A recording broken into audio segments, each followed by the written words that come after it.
매일 아침 붐비는 지하철에 몸을 싣고 정신없이 하루를 보냅니다. 그런데 이상합니다. 내 월급은 그대로인데 왜 세상 모든 것의 가격은 오르기만 할까요? 점심값 10,000원은 이제 놀랍지도 않습니다. 통장에 찍힌 숫자는 그저 스쳐 지나갈 뿐입니다. 혹시 나만 뒤처지고 있는 건 아닐까? 그런 불안감에 잠 못 이룬 적은 없습니까? 그 이유는 당신이 숫자에 속고 있기 때문입니다. 나는 평생 사업을 하면서 숫자가 얼마나 교묘하게 사람을 속이는지 뼈저리게 느꼈습니다. 통장에 찍힌 월급, 집값 상승률, 주식 수익률, 그 모든 것은 거대한 파도 위에 떠 있는 작은 조각배일 뿐입니다. 오늘 이 영상에서는 반짝이는 숫자를 쫓는 법이 아니라 어떤 폭풍 후에도 절대 무너지지 않는 단단한 구조를 만드는 법을 이야기할 겁니다. 이것은 제가 평생을 바쳐 전쟁터 같은 세상에서 직접 터득한 생존의 원리입니다. 앞으로도 이 채널에서는 돈의 진짜 원리, 그리고 변하는 세상 속에서 나를 지키는 지혜를 계속해서 나눌 것입니다. 단순한 구독이 아닙니다. 이것은 당신의 미래를 지키는 가장 확실한 첫 번째 투자가 될 것입니다. 지금 바로 원리를 배우기 위한 여정에 동참하십시오. 우리는 모두 숫자의 세계에 살고 있습니다. 아침에 눈을 뜨면 주식시장의 숫자를 확인하고 점심을 먹고 나면 오늘 오른 커피값 숫자에 한숨을 쉽니다. 월급날 통장에 찍히는 숫자에 잠시 안도했다가 카드값으로 빠져나가는 숫자에 다시 가슴이 철렁 내려앉습니다. 수익률 몇 퍼센트에 온 마음이 들뜨고 집값이 몇 퍼센트 올랐다는 뉴스에 나만 뒤처진 것 같은 조바심이 듭니다. 그렇습니다. 숫자는 이토록 직관적이고 강력합니다. 우리의 감정을 너무나 쉽게 뒤흔들어 놓습니다. 하지만 나는 평생을 바쳐 깨달은 것이 있습니다. 숫자는 언제든 예뻐 보일 수 있다는 것입니다. 기업의 재무제표는 얼마든지 보기 좋게 꾸밀 수 있고 투자의 수익률은 가장 좋았던 순간만을 잘라내어 보여줄 수 있습니다. 숫자는 마치 화장과 같습니다. 본질을 가리고 사람들을 현혹시킵니다. 그러나 여러분, 거대한 자연의 법칙처럼 절대로 변하지 않고 거짓말을 하지 않는 것들이 있습니다. 그것은 숫자가 아니라 그 숫자를 움직이는 보이지 않는 힘, 바로 구조입니다. 그리고 그 구조를 떠받치는 4개의 거대한 기둥이 있습니다. 첫 번째 기둥은 물가입니다. 우리는 이것을 인플레이션이라고 부릅니다. 인플레이션이라는 말은 조금 어렵게 들릴지 모릅니다. 하지만 이것은 아주 간단한 이야기입니다. 어릴 적 1,000원짜리 한 장으로 사 먹던 짜장면 한 그릇을 기억하십니까? 지금은 10,000원을 줘도 한 그릇 먹기 힘든 곳이 많습니다. 짜장면의 가치가 10배나 오른 것일까요? 아닙니다. 짜장면은 그대로입니다. 바로 당신 손에 있는 그 10,000원의 가치가 처참하게 떨어진 것입니다. 인플레이션은 이처럼 소리 없는 도둑과 같습니다. 밤사이 당신의 지갑에서 돈을 훔쳐가는 것이 아니라 대낮에 당신의 통장 안에서 돈의 힘을 조금씩 빼앗아 갑니다. 당신이 잠든 사이에도, 당신이 열심히 일하는 동안에도 통장 속 당신의 돈은 마치 햇볕 아래 놓인 아이스크림처럼 천천히 녹아내리고 있습니다. 작년에 월급이 3% 올랐다고 기뻐했습니까? 하지만 물가가 5% 올랐다면 당신은 실제로는 2%만큼 더 가난해진 것입니다. 이것이 물가라는 기둥이 가진 무서운 진실입니다. 두 번째 기둥은 금리입니다. 금리는 경제라는 거대한 몸속에 피를 돌게 하는 심장과도 같습니다. 중앙은행이 금리라는 수도꼭지를 꽉 잠그면 시중에 돈이 마르고 사람들은 대출받기를 두려워합니다. 반대로 수도꼭지를 활짝 열면 돈이 넘쳐나고 사람들은 그 돈으로 집을 사고 주식에 투자합니다. 돈의 흐름은 이토록 단순하게 금리를 따라 움직입니다. 금리가 높은 곳으로 자본은 마치 강물처럼 자연스럽게 흘러 들어갑니다. 당신이 받은 전세자금 대출의 이자, 매달 갚아야 하는 아파트 담보 대출의 원리금, 그 모든 것이 이 금리라는 기둥에 묶여 있습니다. 금리가 1% 오르는 것은 그저 숫자 1이 바뀌는 것이 아닙니다. 그것은 당신의 가계에 수십, 수백만 원의 추가적인 부담을 지우는 현실의 주먹이 됩니다. 숫자만 보지 마십시오. 돈의 흐름을 결정하는 이 보이지 않는 힘을 보아야 합니다. 세 번째 기둥은 환율입니다. 환율은 복잡한 경제 용어가 아닙니다. 이것은 세계라는 무대 위에서 우리나라 경제가 받는 성적표이자 건강검진 결과서입니다. 원달러 환율이 1,000원에서 1,300원으로 올랐다는 것은 우리나라 돈, 원화의 힘이 그만큼 약해졌다는 뜻입니다. 해외여행을 갈 때 같은 100만 원을 받고도 손에 쥘 수 있는 달러가 줄어듭니다. 우리가 열광하는 아이폰의 신제품 가격이 더 비싸지는 이유도 바로 여기에 있습니다. 물론 수출로 먹고 사는 대기업에게는 원화 가치가 낮은 것이 유리할 수도 있습니다. 하지만 원유 한 방울 나지 않는 우리나라가 에너지를 수입하고 밀과 옥수수를 수입할 때 더 많은 돈을 지불해야 한다는 뜻이기도 합니다. 결국 그 비용은 돌고 돌아 우리가 마시는 커피값에, 우리가 타는 자동차의 기름값에 고스란히 반영됩니다. 환율은 나와 상관없는 숫자가 아닙니다. 그것은 내 지갑의 두께를 결정하는 국제적인 힘입니다. 그리고 마지막 네 번째 기둥, 어쩌면 가장 중요하고 가장 근본적인 기둥입니다. 바로 인구입니다. 인구는 경제의 뿌리입니다. 모든 경제 활동은 결국 사람에게서 시작되기 때문입니다. 특히 15세에서 64세까지 일할 수 있는 사람, 즉 생산 연령 인구가 줄어들면 그 나라는 예외 없이 저성장의 늪으로 빠져들어갑니다. 일본이 그랬습니다. 유럽이 그랬습니다. 그리고 이제 슬프게도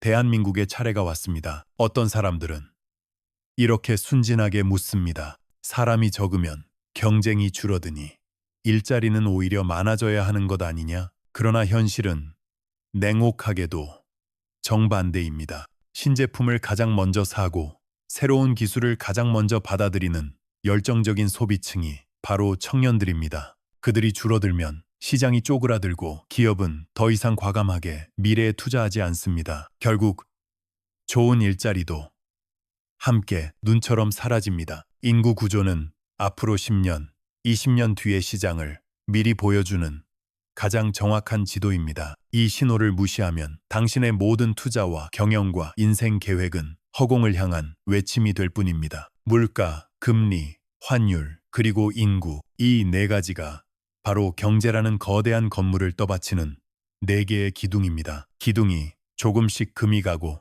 흔들리고 있는데 눈에 보이는 벽지를 화려하게 바른다고 해서 그 집이 과연 안전하겠습니까? 아닙니다. 언젠가는 반드시 무너지고 맙니다. 나는 평생 사업을 시작할 때도 뼈아픈 위기를 넘길 때도 가장 먼저 이 네 개의 기둥부터 확인했습니다. 숫자를 아름답게 꾸미는 재주가 아니라 원리가 무엇인지 그 본질을 파고들었습니다. 그리고 오늘 나는 당신에게 내가 평생 붙들고 살아온 그 질문을 그대로 던지고 싶습니다. 원리대로 점검해 봤는가? 당신의 월급 통장을 인플레이션에 맞춰 점검해 봤습니까? 당신의 대출 계획을 금리의 흐름에 맞춰 점검해 봤습니까? 당신의 자산을 환율의 폭풍을 견딜 수 있도록 점검해 봤습니까? 당신의 미래 계획을 인구라는 거대한 시계에 맞춰 점검해 봤습니까? 지금부터 우리는 당신의 자산과 당신의 인생을 이 흔들리지 않는 네 가지 원리에 맞춰 하나씩 점검하기 시작할 것입니다. 이것은 당신이 더 이상 세상의 흐름에 속절없이 휘둘리지 않기 위한 첫걸음이 될 것입니다. 이제 우리는 눈앞의 숫자를 넘어 더 크고 거대한 흐름을 마주해야 합니다. 이것은 개인의 노력이나 정부의 정책만으로는 절대로 거스를 수 없는 거대한 파도와 같습니다. 당신이 앞으로 살아갈 세상의 모습을 결정할 피할 수 없는 두 가지의 거대한 흐름입니다. 그 첫 번째 흐름은 바로 인구입니다. 나는 평생 사업을 하며 뼈저리게 느낀 것이 있습니다. 공장은 돈만 있으면 지을 수 있고 돈은 신용만 있으면 빌릴 수 있습니다. 하지만 사람은 그 어떤 것으로도 빌릴 수 없다는 것입니다. 경제의 가장 깊은 곳, 그 뿌리는 결국 사람입니다. 특히 한 나라의 허리를 책임지는 15세에서 64세까지의 일할 수 있는 사람, 우리는 이들을 생산 연령 인구라고 부릅니다. 이들이 줄어들기 시작하면 그 나라는 마치 엔진이 서서히 꺼지는 자동차처럼 반드시 저성장의 길로 들어서게 됩니다. 이것은 선택의 문제가 아닙니다. 정해진 수순입니다. 과거 세계를 호령하던 일본이 잃어버린 30년이라는 긴 터널에 갇힌 이유도, 한때 풍요를 자랑하던 유럽이 활력을 잃고 정체된 이유도 모두 이 인구라는 거대한 벽을 넘지 못했기 때문입니다. 그리고 이제 안타깝게도 우리 대한민국의 차례가 왔습니다. 어떤 젊은이들은 이렇게 희망 섞인 질문을 하기도 합니다. 일할 사람이 줄어들면 경쟁이 줄어드니 오히려 취업하기는 더 쉬워지는 것 아닌가요? 이론적으로는 그럴듯하게 들립니다. 하지만 현실은 그 반대 방향으로 훨씬 더 차갑고 냉혹하게 흘러갑니다. 생각해 보십시오. 새로운 아이폰이 나올 때 가장 먼저 줄을 서는 세대가 누구입니까? 새로운 기술과 서비스에 가장 뜨겁게 반응하는 세대가 누구입니까? 인스타그램에 올라오는 새로운 맛집과 힙한 카페들을 찾아다니며 기꺼이 지갑을 여는 세대가 누구입니까? 바로 젊은 세대, 바로 당신입니다. 그런데 그 젊은 세대가 줄어들면 어떤 일이 벌어질까요? 소비의 심장이 서서히 멎기 시작합니다. 시장은 활력을 잃고 쪼그라듭니다. 기업들은 더 이상 새로운 제품을 개발하고 새로운 공장을 짓는 과감한 도전을 망설이게 됩니다. 팔릴 시장이 없는데 누가 위험을 감수하며 투자를 하겠습니까? 결국 기업의 투자가 멈추면 당신이 그토록 원하던 양질의 일자리 역시 신기루처럼 사라져버립니다. 이것은 비관적인 경제학자의 예측이 아닙니다. 이것은 이미 정해진 미래를 향해 단 한순간도 멈추지 않고 째깍째깍 흘러가고 있는 인구라는 거대한 시계가 가리키는 냉정한 현실입니다. 우리는 이 현실을 먼저 인정해야만 합니다. 성장률 1% 시대는 이제 우리에게 피할 수 없는 숙명이 되었습니다. 그리고 우리를 향해 밀려오는 또 하나의 거대한 흐름이 있습니다. 그것은 바로 세계화의 끝입니다. 지난 40년 우리는 인류 역사상 가장 풍요로운 시대를 살았습니다. 우리가 이토록 값싸고 풍요로운 시대를 누릴 수 있었던 이유가 무엇이라고 생각하십니까? 똑똑한 경제학자들 덕분이었을까요? 아닙니다. 그것은 바로 세계화라는 거대한 시스템 덕분이었습니다. 국경의 장벽이 허물어지고 중국의 값싼 노동력이 전 세계 공장을 돌렸습니다. 러시아와 중동의 값싼 에너지가 우리의 자동차와 난방을 책임졌습니다. 우리는 메이드 인 차이나라는 딱지가 붙은 저렴한 상품들을 마음껏 소비하며 인플레이션을 잊고 살았습니다. 그것은 거대한 파티였습니다. 하지만 여러분, 그 40년간의 달콤했던 파티는 이제 끝났습니다. 미국은 우리의 일자리가 먼저라며 해외에 나갔던 공장들을 다시 자기 땅으로 불러들이고 있습니다. 강대국들은 서로의 물건에 높은 관세를 매기며 보호무역이라는 거대한 벽을 다시 세우고 있습니다. 지난 40년간 우리를 풍요롭게 했던 그 거대한 흐름이 이제는 정반대 방향으로 흐르기 시작한 것입니다. 이 흐름이 바뀌면 무슨 일이 생길까요? 아주 간단합니다. 세상의 모든 것이 비싸집니다. 당신이 입는 옷을 만드는 원자재 가격이 오르고, 당신이 쓰는 스마트폰을 만드는 인건비가 오르고, 당신이 주문한 택배를 배송하는 물류 비용이 전부 오릅니다. 다시 말해 인플레이션이 이제는 우리가 가끔 걱정하는 특별한 경제 현상이 아니라 숨쉬는 공기처럼 항상 우리 곁에 존재하는 기본값이 되는 시대가 열리는 것입니다. 이제 우리는 더 이상 가성비나 싼값이라는 과거의 기대에 의존해서는 살아남을 수 없습니다. 이제 필요한 것은 다른 눈입니다. 세상의 자원을 단순한 상품이 아니라 언제든 우리의 목을 조를 수 있는 전략적 무기로 보는 눈입니다. 원유든 곡물이든 철강이든 언제든 강대국들의 정치와 경제 논리에 따라 우리의 삶을 뒤흔드는 무기로 변할 수 있습니다. 나는 젊은이들에게 이렇게 말합니다. 싸다고만 보지 마라. 오늘 싼 것이 내일은 당신을 겨누는 무기가 된다. 세계화의 끝은 곧 모든 비용이 상승하는 시대의 시작입니다. 그리고 그 비용은 결국 우리의 지갑과 우리의 은퇴자금과 우리의 생활에 피할 수 없는 직격탄이 될 것입니다. 그래서 나는 다시 원리를 묻습니다. 이것을 수 없는 비용 상승의 시대를 당신은 과연 버텨낼 준비가 되었는가? 자, 이제부터는 누구도 당신에게서 빼앗아갈 수 없는 단단하고 무너지지 않는 나의 자산성을 만드는 여정을 시작하겠습니다. 이것은 단순한 투자 기술에 대한 이야기가 아닙니다. 급변하는 세상 속에서 나의 시간과 노력을 지켜낼 최소한의 방패이자 경제적 자유로 나아가는 견고한 다리를 놓는 방법에 대한 이야기입니다. 첫 번째 전략은 바로 이것입니다. 우리가 매일 만지고 쓰는 원화만 믿어서는 안 된다는 것. 조금은 불편하게 들릴 수도 있겠습니다. 하지만 냉정한 현실을 마주해야 합니다. 우리가 사랑하는 대한민국 원화는 안타깝게도 국제금융이라는 거대한 파도 앞에서는 때때로 작은 조각배처럼 흔들립니다. 세계 경제에 위기가 찾아오면 투자자들은 가장 안전하다고 생각하는 곳으로 돈을 옮기기 시작하죠. 그들이 가장 먼저 찾는 피난처는 바로 미국 달러입니다. 이때 원화와 같은 통화들은 상대적으로 가치가 떨어지기 쉽습니다. 이것을 통화가 약해진다라고 표현합니다. 통화의 가치가 약해진다는 것은 내가 가진 돈의 구매력이 줄어든다는 것을 의미합니다. 밤낮으로 열심히 일해서 100만 원을 벌었다고 해도 그 돈으로 살 수 있는 것들이 줄어드는 현상이 벌어지는 겁니다.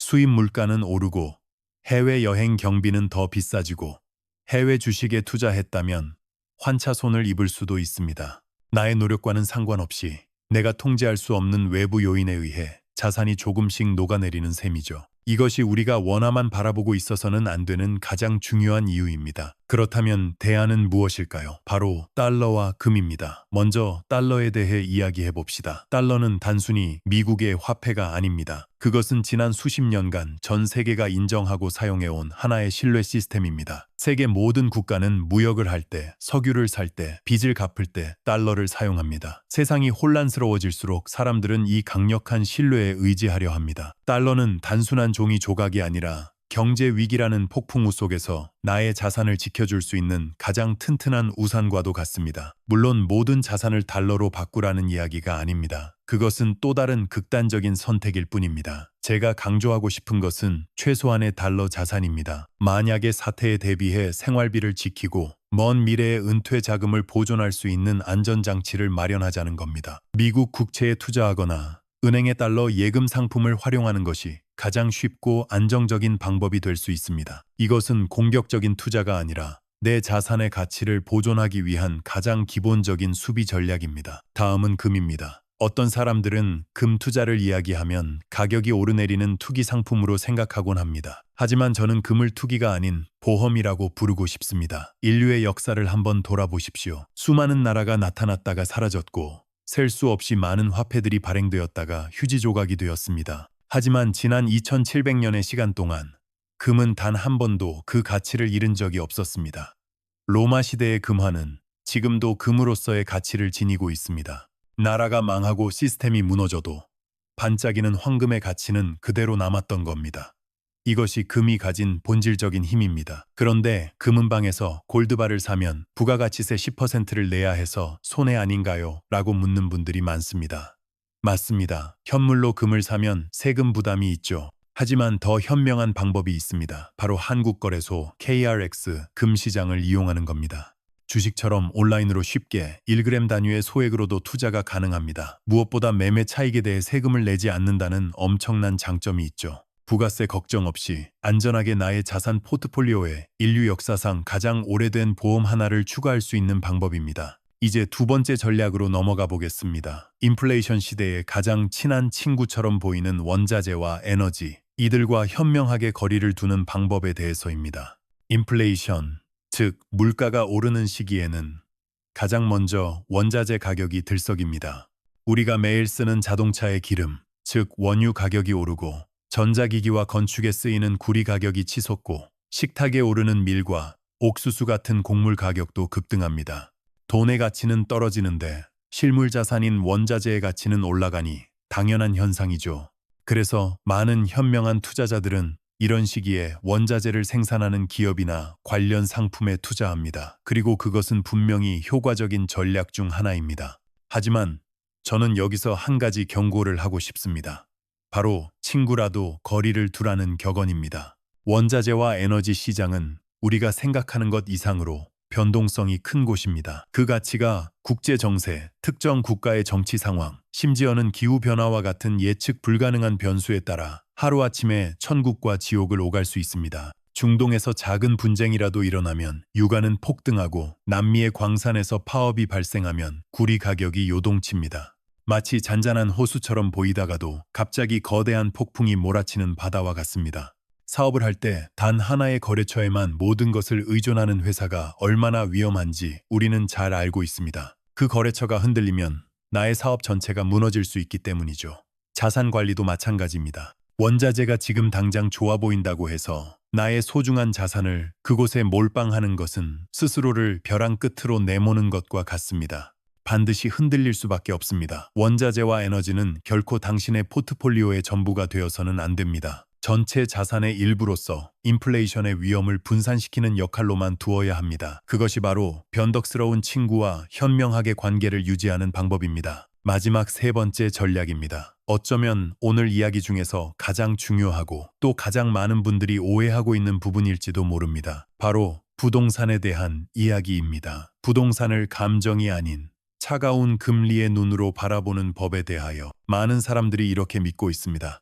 인플레이션이 오면 화폐 가치가 떨어지니 실물 자산인 부동산 가격은 무조건 오른다. 이것은 지난 수십 년간 한국 사회를 지배해온 강력한 믿음 중 하나였습니다. 하지만 저는 단호하게 말할 수 있습니다. 그것은 절반의 진실일 뿐이라고. 아니, 어쩌면 위험한 착각에 더 가깝습니다. 화면의 두 그래프를 한번 보시죠. 하나는 한국은행의 기준금리 그래프이고 다른 하나는 대한민국의 아파트 가격 그래프입니다. 이 둘의 움직임을 자세히 들여다보면 아주 흥미로운 관계가 보입니다. 약한 인플레이션이 와서 경제가 완만하게 성장할 때는 부동산 가격도 그럭저럭 버티거나 함께 오르는 모습을 보입니다. 문제는 약한 인플레가 아니라 통제 불가능한 강한 인플레이션이 찾아왔을 때입니다. 물가가 미친 듯이 치솟기 시작하면 중앙은행은 반드시 칼을 빼어듭니다. 경제를 안정시키기 위해 긴축이라는 강력한 정책을 사용하는 것이죠. 그리고 그 긴축의 가장 날카로운 무기가 바로 금리 인상입니다. 시장에 풀린 돈을 걷어들이기 위해 이자율이라는 주먹을 아주 강하게 날리는 겁니다. 바로 이 지점에서 수많은 사람들의 믿음이 깨지기 시작합니다. 집값은 사람들의 사고 싶다는 욕망과 오를 것이다 라는 기대감만으로 움직이는 것이 아닙니다.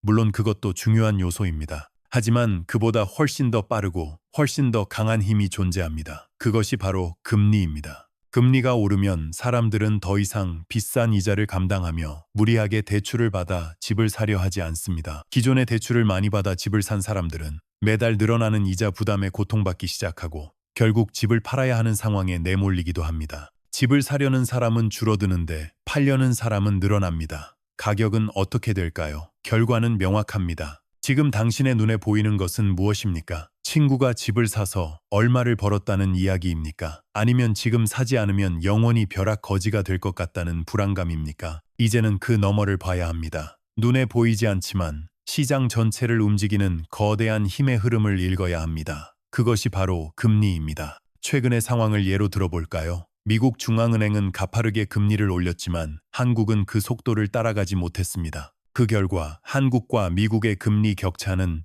역사적인 수준으로 벌어졌습니다. 자본, 즉 돈이라는 것은 아주 단순한 속성을 가지고 있습니다. 이자를 덜 주는 곳에서 이자를 더 많이 주는 곳으로 흘러가게 되어 있습니다. 이것은 물이 높은 곳에서 낮은 곳으로 흐르는 것과 같은 자연의 이치입니다. 더 높은 수익을 좇아 한국을 떠난 자본이 미국의 은행이나 채권으로 흘러가는 것은 너무나도 당연한 현상입니다. 그리고 이것은 장기적으로 원화의 가치를 약하게 만들고 국내 자산시장에 부담을 주는 요인이 됩니다. 거대한 강물의 흐름, 즉 바람의 방향을 거슬러서 혼자 힘으로 노를 젓는 것은 어리석은 일입니다. 잠시는 버틸 수 있겠지만 결국에는 지쳐서 떠내려가게 될 겁니다. 자산시장도 마찬가지입니다. 금리라는 거대한 바람이 어디로 불고 있는지를 먼저 파악해야 합니다. 그리고 그 바람의 방향에 맞춰서 돛을 올리고 순응하며 나아갈 줄 아는 지혜가 필요합니다. 감정과 군중 심리에 휩쓸려 부동산을 바라보는 것이 아니라 중앙은행의 입장에서 금리의 관점에서 시장을 냉철하게 분석하고 판단해야 합니다. 그것이 바로 거대한 파도 속에서도 나의 자산을 안전하게 지켜낼 수 있는 마지막 열쇠입니다. 우리는 지난 시간 동안 누구도 빼앗아갈 수 없는 단단한 나의 자산성을 만드는 구체적인 전략들에 대해 이야기 나누었습니다. 원화만 믿지 말고 달러와 금으로 부의 가치를 지키는 법, 인플레이션의 친구인 원자재와 현명하게 거리를 두는 법, 그리고 부동산을 감정이 아닌 냉철한 금리의 눈으로 바라보는 법까지, 이 모든 것은 외부의 거친 파도로부터 나의 소중한 자산을 지켜내기 위한 갑옷과 방패를 만드는 과정이었습니다. 이제 여정의 마지막 장에 도달했습니다. 이 마지막 장은 단순히 돈을 불리는 기술에 대한 이야기가 아닙니다. 돈을 넘어서 예측 불가능한 시대를 살아가는 우리 모두에게 필요한 평생 무너지지 않을 인생의 균형을 잡는 지혜에 관한 이야기입니다. 이것은 자산 관리의 완성이자 당신의 삶 전체를 더욱 단단하고 풍요롭게 만들어줄 궁극의 철학이 될 것입니다. 첫 번째 지혜는 바로 이것입니다. 한 우물만 파지 마라. 우리 부모님 혹은 할아버지 세대만 해도 한 우물만 파라는 말은 성공의 지름길이자 최고의 미덕으로 여겨졌습니다. 좋은 대학을 나와서 대기업에 입사하고 그곳에서 40년 가까이 청춘과 열정을 바치면 안정적인 노후가 보장되던 시대였죠. 하나의 직장, 하나의 기술, 하나의 자산에 올인해도 충분히 먹고 살 수 있었던, 어쩌면 지금보다 훨씬 더 단순하고 예측 가능했던 시대였습니다. 하지만 지금은 어떻습니까? 세상은 완전히 달라졌습니다.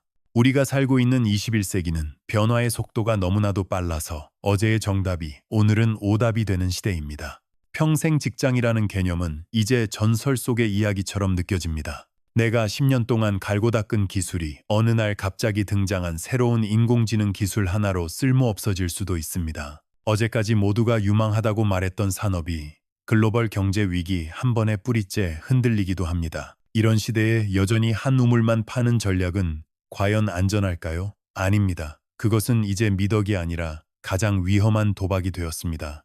한번 상상해 보십시오. 아주 높고 가느다란 단 하나의 기둥 위에 위태롭게 서 있는 사람의 모습을요. 그는 남들이 보기에는 아주 높은 곳에 올라 성공한 것처럼 보일지도 모릅니다. 하지만 그의 삶은 어떨까요? 그는 잠시도 긴장을 늦출 수 없습니다. 사방에서 불어오는 작은 바람에도 몸을 가눠야 하고 혹시라도 발을 헛디딜까봐 늘 불안에 떨어야 합니다. 그 기둥에 작은 균열이라도 생기는 날엔 그가 쌓아 올린 모든 것이 한순간에 무너져 내릴 겁니다. 이것이 바로 하나의 직업, 하나의 수입원, 하나의 자산의 모든 것을 의존하는 올인의 삶입니다. 이제 다른 그림을 그려봅시다. 이번에는 여러 개의 단단하고 굵은 기둥들이 받치고 있는 넓고 안정적인 플랫폼 위에 서 있는 사람입니다. 그는 첫 번째 사람만큼 아찔하게 높은 곳에 있지는 않을지도 모릅니다. 하지만 그의 표정은 훨씬 더 평온하고 여유롭습니다. 외부에서 약간의 충격이 와도 플랫폼은 거의 흔들리지 않습니다.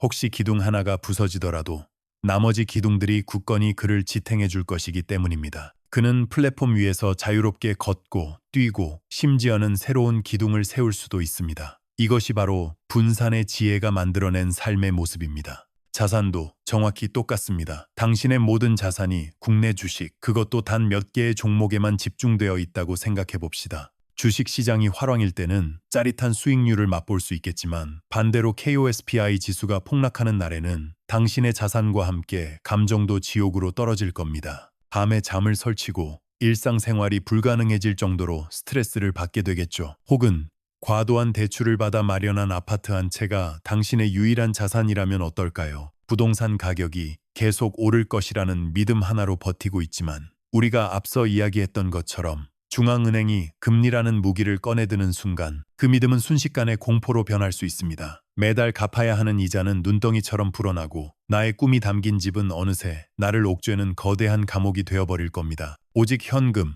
즉 원화만 고집하는 사람은 안전할까요? 인플레이션이라는 보이지 않는 도둑이 매일 밤 당신의 지갑에서 돈을 조금씩 훔쳐가는 것을 막을 방법이 없습니다. 그래서 우리는 분산해야만 합니다. 이것은 단순히 위험을 줄이기 위한 소극적인 전략이 아닙니다. 각각의 자산들이 서로를 돕고 보완하게 만드는 매우 적극적이고 지혜로운 시스템을 구축하는 과정입니다. 주식시장이 공포에 휩싸여 흔들릴 때는 안전자산인 달러나 금이 든든한 방패가 되어 나의 자산을 지켜줄 겁니다. 반대로 인플레이션이 심해져 현금의 가치가 떨어질 때는 원자재나 부동산과 같은 실물 자산이 그 손실을 메워주며 숨통을 틔워줄 수 있습니다. 이것은 어느 한 자산이 최고라고 말하는 것이 아닙니다. 각기 다른 역할을 가진 자산들을 모아 어떤 상황에서도 무너지지 않는 강력한 자산팀을 만드는 것과 같습니다. 그리고 이 위대한 분산의 지혜는 비단 자산에만 적용되는 이야기가 아닙니다. 당신의 커리어와 인생 전체에 똑같이 적용되어야만 합니다. 지금 당신이 받고 있는 월급,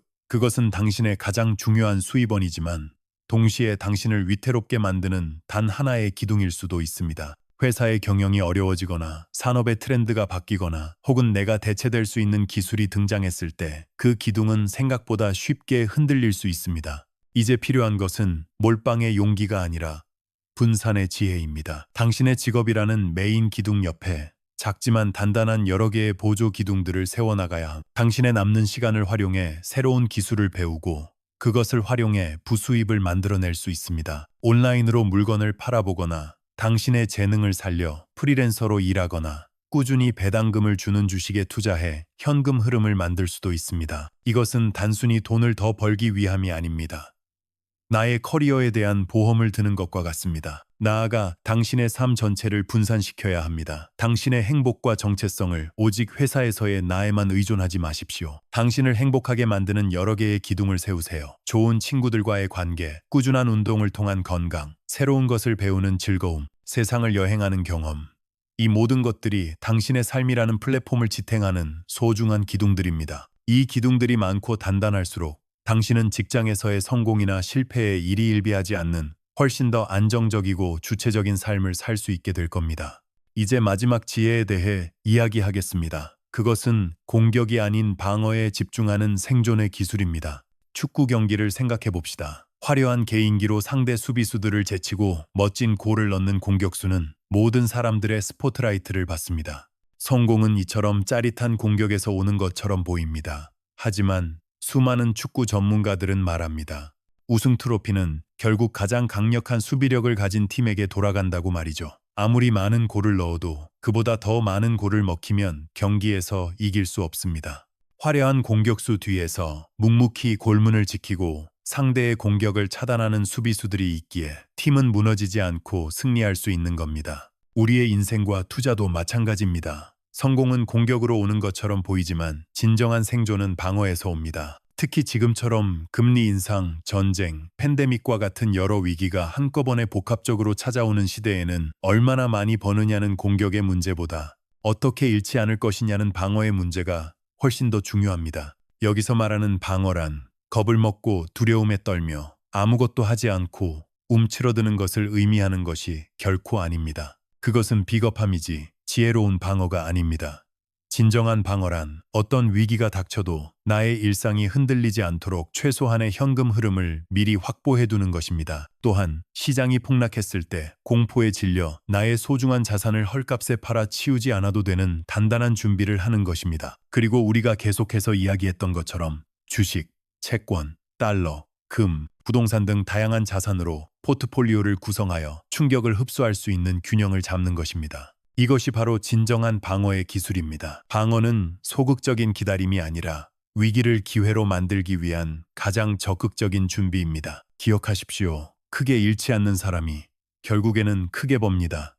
자산시장의 역사가 이것을 증명합니다. 투자에서 한 번에 50%의 손실을 입으면 원금을 회복하기 위해서는 무려 100%의 수익을 올려야만 합니다. 잃는 것은 이처럼 치명적입니다. 반면에 위기의 순간에 큰 손실을 피하며 나의 자산을 잘 지켜낸 사람은 어떻게 될까요? 모두가 공포에 질려 투매할 때 그는 그동안 준비해온 방어력을 바탕으로 아주 값싸게 나온 우량 자산들을 사들일 기회를 잡게 됩니다. 이것이 부의 역사가 반복되는 방식입니다. 위기는 누군가에게는 파멸이지만 준비된 자에게는 일생일대의 기회가 됩니다. 방어가 단단해야만 기회가 왔을 때 전력으로 달릴 수 있습니다. 튼튼한 수비 라인이 있기에 공격수들이 마음 놓고 공격에 나설 수 있는 것처럼 당신의 인생에 단단한 재정적, 정신적 방어막이 구축되어 있을 때 당신은 비로소 실패를 두려워하지 않고 새로운 도전을 할 수 있는 용기를 얻게 될 것입니다. 이것이 우리가 함께 걸어온 긴 여정의 결론입니다. 무너지지 않는 자산성을 만들고 인생의 균형을 잡는다는 것은 단순히 부자가 되는 것을 넘어